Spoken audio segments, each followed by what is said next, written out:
This is T. Corman of the SCP Foundation, continuing Dr. Campbell's request. Let's see here. It's a SCP-1293, also known as Squeedle Deedle Dee, with an exclamation point. I think you're sending me some of these on purpose, Dr. Campbell. Seeing what words I'll stumble over and what sounds funny for me to say. But, anyway. Object Class Euclid. Special Containment Procedures. All known specimens of SCP-1293 are to reside within a standard containment habitat at Biosite 12. Specimens of SCP-1293-A are to be engaged in Procedure 722 Ephraim, once per month to avoid the production of SCP-1293-C. A minimum of 15 armed security personnel must be present within the habitat at all times to neutralize specimens of SCP-1293-C in the event that one is produced. Completed specimens of SCP-1293-A1 are to be photographed before consumption by SCP-1293-A. Personnel present within the habitat are not to attempt communication or physical interaction with specimens of SCP-1293-B during a terpsichore event. What the fuck? Well, the file photos here fucking disturbing as shit anyway, so. Description: SCP-1293 is a species of humanoid creatures of unknown origin. Each specimen of SCP-1293 is unique in appearance, although all specimens generally resemble costumed human beings. Autopsies performed on deceased specimens have shown that SCP-1293 are completely unclothed, with skin, bone, and muscle tissue mimicking various types of fabric.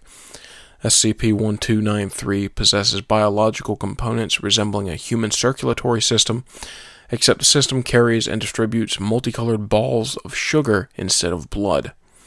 SCP-1293 have no apparent nervous systems or digestive tracts and do not require food, drink, or sleep. SCP-1293 possesses no visible reproductive organs. However, 54% of SCP-1293 specimens are capable of reproduction. For the purpose of this document, such specimens will be considered female and referred to as SCP-1293-A, whereas male, non-reproducing specimens will be referred to as SCP-1293-B.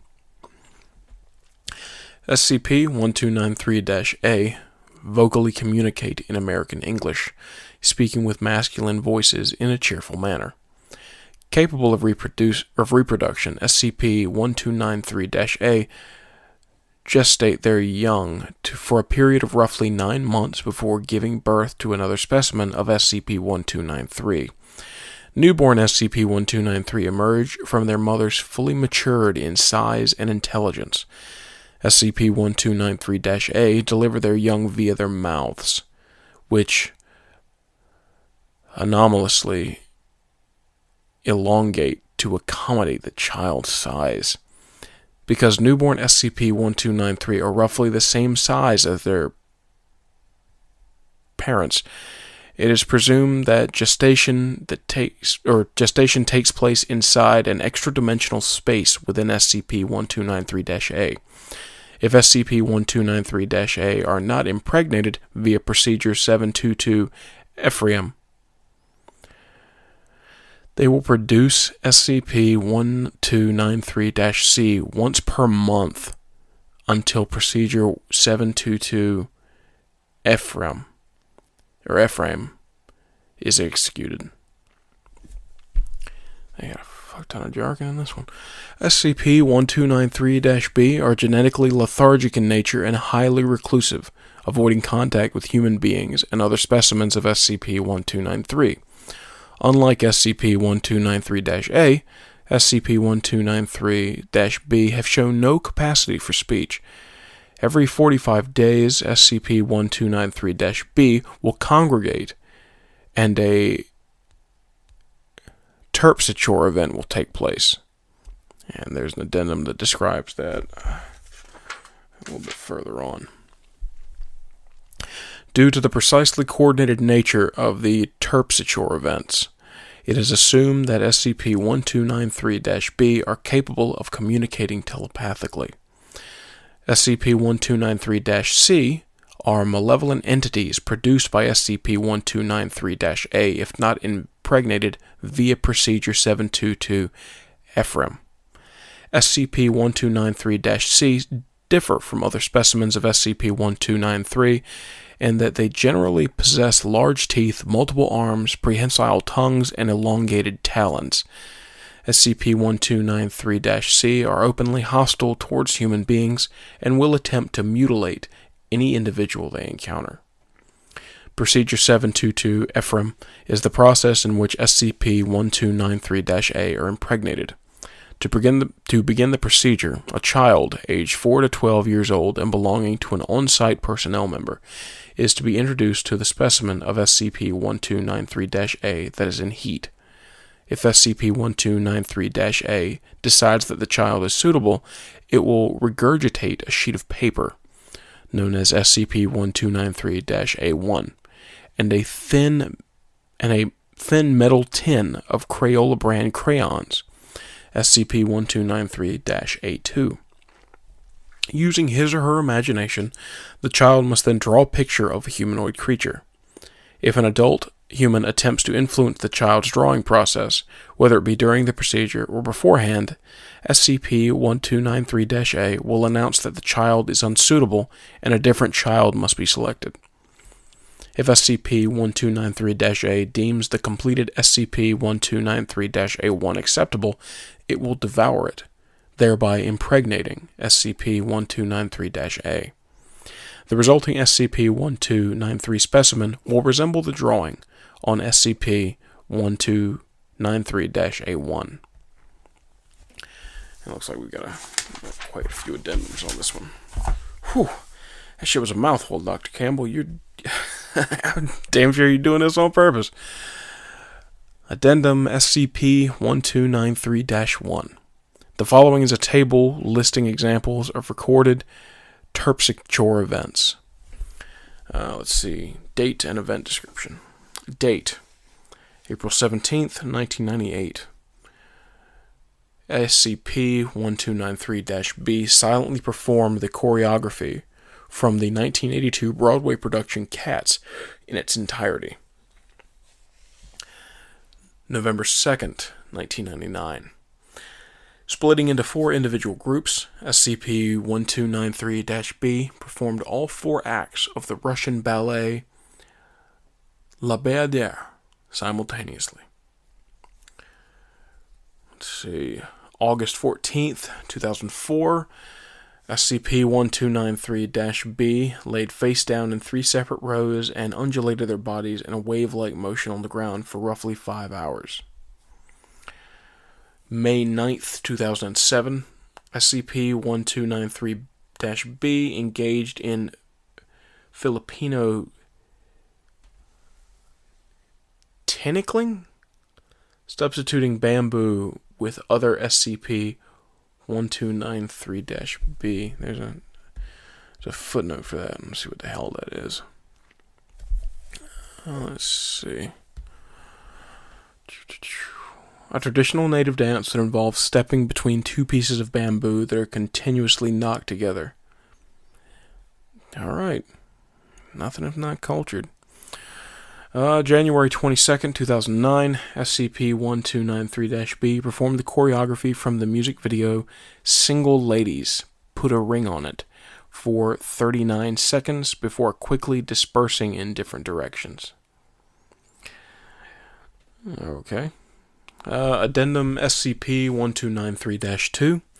The following is an interview conducted with a pregnant SCP-1293-A specimen. SCP-1293-A used a number of words and phrases that do not correspond to any known language. These have been transcribed phonetically for the readability and integrity of this interview. Alright, begin log. Dr. Reeves, good morning. How are you feeling? SCP-1293-A-4. Squeedle Deedle Dee. I am absolutely wonderful, Mr. Nice Person type man. My loinchild should be ready for regurgitation in 2 shakes of a lamb's tail. Very good. Now, please take a moment to explain your selection process for children used in Procedure 722 FRM. I only look for children that are goodly and pure of heart. They also must have great big whale-sized imaginations. You only accept children belonging to researchers assigned to your containment. Why is this? If I used a stranger's children, that would just be squeedly weird. Do you want to see me do a merry jig? No, thank you. The SCP-A-4 disregards Dr. Reeves and begins dancing. Wibbly woo. I wish I could hug big, beautiful you. Schmiggly schmaggly schmarms, I sadly don't have any arms. That's quite enough. Please try to focus on the interview. What are SCP-1293-C? You mean my whoopsie daisies? It's not polite to ask a lady type about their special monthly times, Mr. Nosy Posy. Any information you could give us on the nature of SCP-1293-C would be greatly beneficial in preventing personnel casualties. I'm sorry they come out so mean and scary. If I don't have the children's imagination seed in my wooble spot, I sploosh out things from my own imagination, and I'm afraid that's a very squeedly scary place. I'm not sure Oh dear, my loinchild cometh. SCP-1293-A-4 expels SCP-1293-A-5 from its mouth. Greetings, Loin Mother. I am child. It is a lady type. I am happy, for I have childrens. And then, together simultaneously, Squeedle Deedle Dee. And that's the end of that log. Thank Christ. Addendum SCP-1293-3. The following is a message sent to Biosite Director Roward by Dr. Goodwin. Hello. As you are aware, I have been the head researcher for SCP-1293 since Dr. Reeves was terminated for unrelated reasons. Having spent roughly a year observing SCP-1293, I have come to the conclusion that present documentation of SCP-1293, particularly in regard to SCP-1293-A's reproductive process, is inaccurate and in urgent need of revision.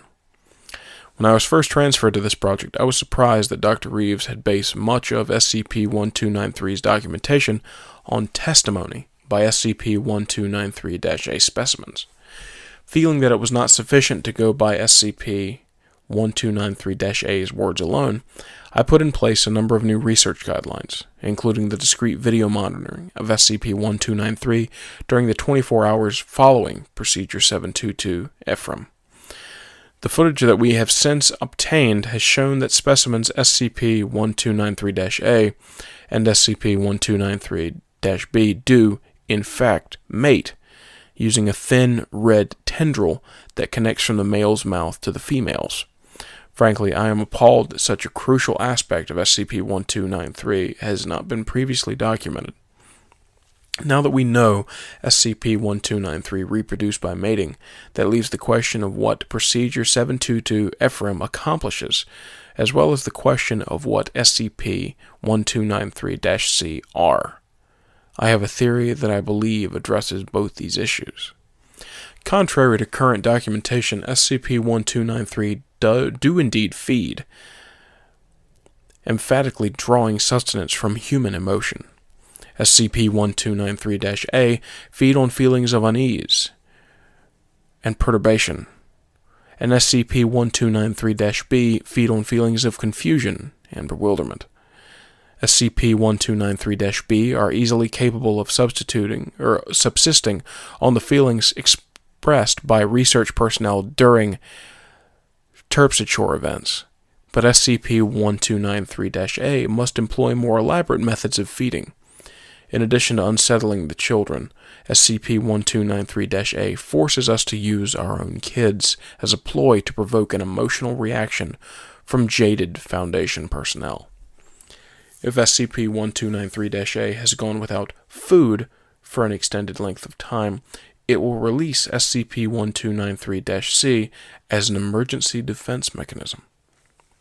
In order to test this theory, I propose that a revised version of SCP-1293's special containment procedures will be used on a trial basis. SCP-1293-A and SCP-1293-B are to be kept in separate habitats, as I believe they should have been when they initially were contained. Procedure 722 Ephraim will be altered to use D-Class personnel who have been provided fabricated information about SCP-1293 to enhance their levels of discomfort and anxiety during the process. Finally, now that we know the purpose of Terpsichore events, a similar D-Class procedure will be put in place to assure that SCP-1293-B will still be able to feed. It is regrettable that it took this long to see these things for what they are, but I hope that with this knowledge, we will be able to contain SCP-1293 with greater efficiency. Good one. Revisions to SCP-1293's documentation and containment procedures are currently underway.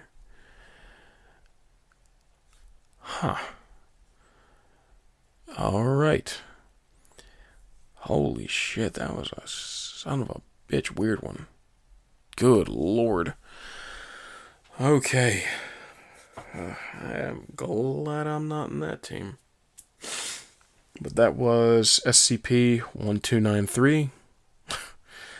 Squeedle Deedle Dee.